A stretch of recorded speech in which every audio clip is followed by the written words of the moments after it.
Kagulat World. Buong tennis world nagsigawan. Fresh mula sa kanyang straight sets demolition ng Austria's hometown hero, si Alexandra Ayala, ay handa na harapin ang isang tunay na Grand Slam champion sa round of 16 ng Upper Austria Ladies Linz WTA 500. April 8 to 9, indoor red clay sa Tips Arena, Linz. Si Alex ang 20 anyos na Pinay rising star, laban kay Yelena Ostapenko, ang 28 anyos na 2017 French Open winner at WTA number 23 powerhouse. Ito ang buong kwento ng epic rematch na to at ang fearless prediction, si Alex ang mananalo. Puro bagong ingay, puro Pinoy pride, walang ulit-ulit. Tara, i-breakdown natin ng todo. Ang pagharap ni Alex laban sa Jelena Ostapenko sa round of 16 ng Upper Austria Ladies Linz ay isa sa mga pinaka-intriguing matchups ng tournament dahil nagtatagpo dito ang dalawang magkaibang yugto ng career. Sa isang banda ay ang batang racing star na si Alex na patuloy pang umaakyat sa rankings. At sa kabilang banda ay ang established Grand Slam champion na si Ostapenko na matagal nang kilala sa tour dahil sa kanyang explosive style of play. Ang ganitong laban ay hindi lamang simpleng second-round encounter. Ito ay parang mini-test kung hanggang saan na ang narating ng development ng Pinay Phenom laban sa isang player na napatunayan na ang sarili sa pinakamalaking stage ng tennis. Isa sa pinakamahalagang elemento sa analysis ng laban na ito ay ang kanilang head-to-head history. Sa dalawang beses na nagkaharap sila noong 2025, parehong si Alex ang lumabas na panalo. Kahit magkaibang surface ang dalawang iyon, hard court sa Miami at grass sa Eastbourne. Nagpakita si Alex ng kakayahang mag-adjust sa power game ni Ostapenko. Ibig sabihin nito, may psychological edge ang Pinay dahil alam niyang kaya niyang kontrolin ang tempo ng rallies laban sa Latvian champion. Sa professional tennis, ang ganitong confidence ay napakahalaga lalo na kapag haharap sa isang player na may reputasyon bilang Grand Slam winner. Kung titingnan ang playing styles ng dalawa, malinaw kung bakit nagiging competitive ang matchup na ito. Kilala si Ostapenko sa kanyang ultra-aggressive baseline game, flat, mabilis at halos walang hesitation sa pag-atake. Ito ang parehong estilo na nagdala sa kanya sa titulo ng French Open noong 2018. Ngunit ang ganitong klase ng laro ay may inherent risk dahil kapag hindi pumapasok ang kanyang shots, mabilis ding dumadami ang unforced errors. Dito pumapasok ang advantage ni Alex. Ang kanyang left-handed spin, mas structured na point construction at mas kalmadong shot selection ay maaring mag-force kay Ostapenko na mag-overhit at magkamali. Isa pang factor na pabor kay Alex ay ang kanyang recent momentum. Ang straight sets win niya laban kay Julia Grabher ay nagpakita na kaya niyang mag-perform sa clay kahit kakasimula pa lamang ng kanyang clay season. Ang confidence na nagmumula sa ganitong klaseng panalo ay madalas nagiging momentum builder sa tournaments. Samantala, si Ostapenko ay pumasok sa tournament na may mas inconsistent na season record. Kahit na mas mataas ang ranking niya, hindi pa rin siya nakakahanap ng tuloy-tuloy na rhythm sa 2026 season. Ang surface ng Linz ay isa ring interesting variable sa laban. Ang indoor red clay sa Tips Arena ay mas mabilis kumpara sa traditional outdoor clay courts. Ibig sabihin nito ay mas may pagkakataon ang aggressive players na magdikta ng pace sa rallies. Sa unang tingin, parang pabor ito kay Ostapenko dahil sa kanyang power game. Ngunit para kay Alex, ang ganitong kondisyon ay nagbibigay ng magandang balance.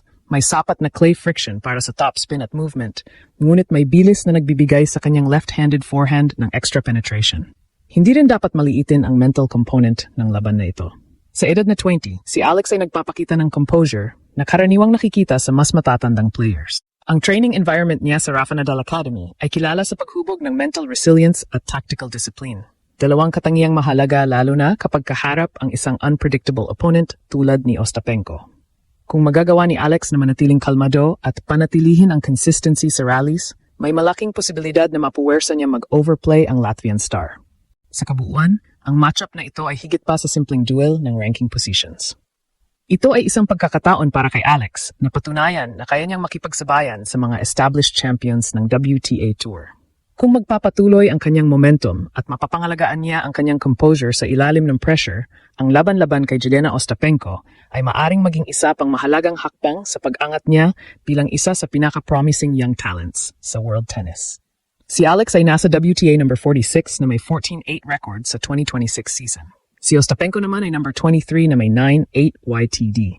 Sa career level, si Ostapenko ay may mas maraming experience over 700 matches at solid clay record 58% win rate career-wide. Pero sa 2026 clay, limited pa. Indoor clay sa Linz ay unang major test niya rin this swing. Si Alex, bagong-bago sa clay season pero fresh mula sa 6-4, 6-3 win laban kay Grabher kung saan siya nagdomina sa service points at break conversions 3 out of 7. Popularity. Ostapenko ay established global name, Grand Slam title holder, dating top 5, at kilala sa explosive power at charismatic, minsan controversial, personality. May malaking European fanbase at WTA veteran status. Si Alex naman, viral superstar sa Asia at Pinoy diaspora. Mula sa main draw poster ng Linz bilang central figure, Tony Nadal's parang young Rafa praise, hanggang sa Dirndl Night at Raw practice videos, siya ang bagong face ng tennis na nagdadala ng fresh energy at cultural bridge. Sa social media, si Alex ang mas trending sa Pilipinas at emerging markets, habang si Ostapenko ay mas established sa Europe. Potential, si Ostapenko, 28 na, ay nasa peak phase na ng career. Dangerous on any day, pero inconsistently. Si Alex, 20 pa lang at Nadal Academy graduate, ay may sky-high ceiling. Left-handed power, mental toughness, at adaptability ang nagbibigay sa kanya ng long-term top 20 o mas mataas trajectory. Ang youth at hunger ni Alex ang nagpapahiwatig na siya ang future star, habang si Ostapenko ay ang proven pero unpredictable veteran.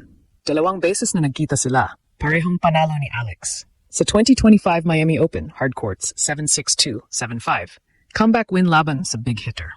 Sa 2025 Eastbourne, grass 0-6, 6-2, 6-3, Ostapenko retired in third set. Sa bawat pagkakataon, si Alex ang nag-adjust at nagdomina pagkatapos ng early hiccups.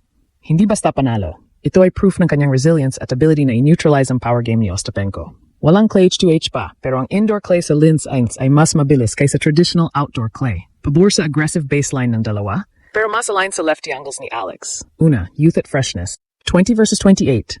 Si Alex ay mas energetic, mas mabilis mag-recover, at walang wear and tear na mahabang career. Pangalawa, recent momentum. Bagong galing sa clay win sa Linz, unang WTA 500 clay victory niya, habang si Ostapenko ay 9-8 lang sa season at walang clay matches pa this year.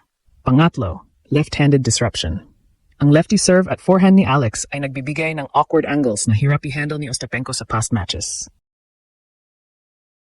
Pang-apat, mental edge. Si Tony Nadal mismo ang nagkumpara kay Alex sa batang si Rafa. Calmness under pressure, never say die attitude. Si Ostapenko ay kilala sa mood swings at inconsistency. Panglima, clay-specific prep. Si Alex ay nag-training hard sa Nadal Academy para sa clay swing. Linz ay perfect testing ground. Indoor clay ay medyo fast na pabor sa kanyang power at movement. Pang-anim, crowd at star power. Kahit Austrian arena, si Alex's global Pinoy army at recent viral moments ay nagbibigay ng extra energy. Si Ostapenko ay may pedigree, pero si Alex ay may it factor na nagiging buzz sa buong tournament. Si Alex ang mananalo, 55 to 60% probability sa prediction models. Bakit? Dahil sa kanyang 2-0 H2H, superior recent form, at youth advantage na nagiging decisive sa best of 3 clay match. Si Ostapenko ay dangerous, big serve, flat hitting, pero si Alex's ability na i-adapt at i-stay composed ang magiging difference make.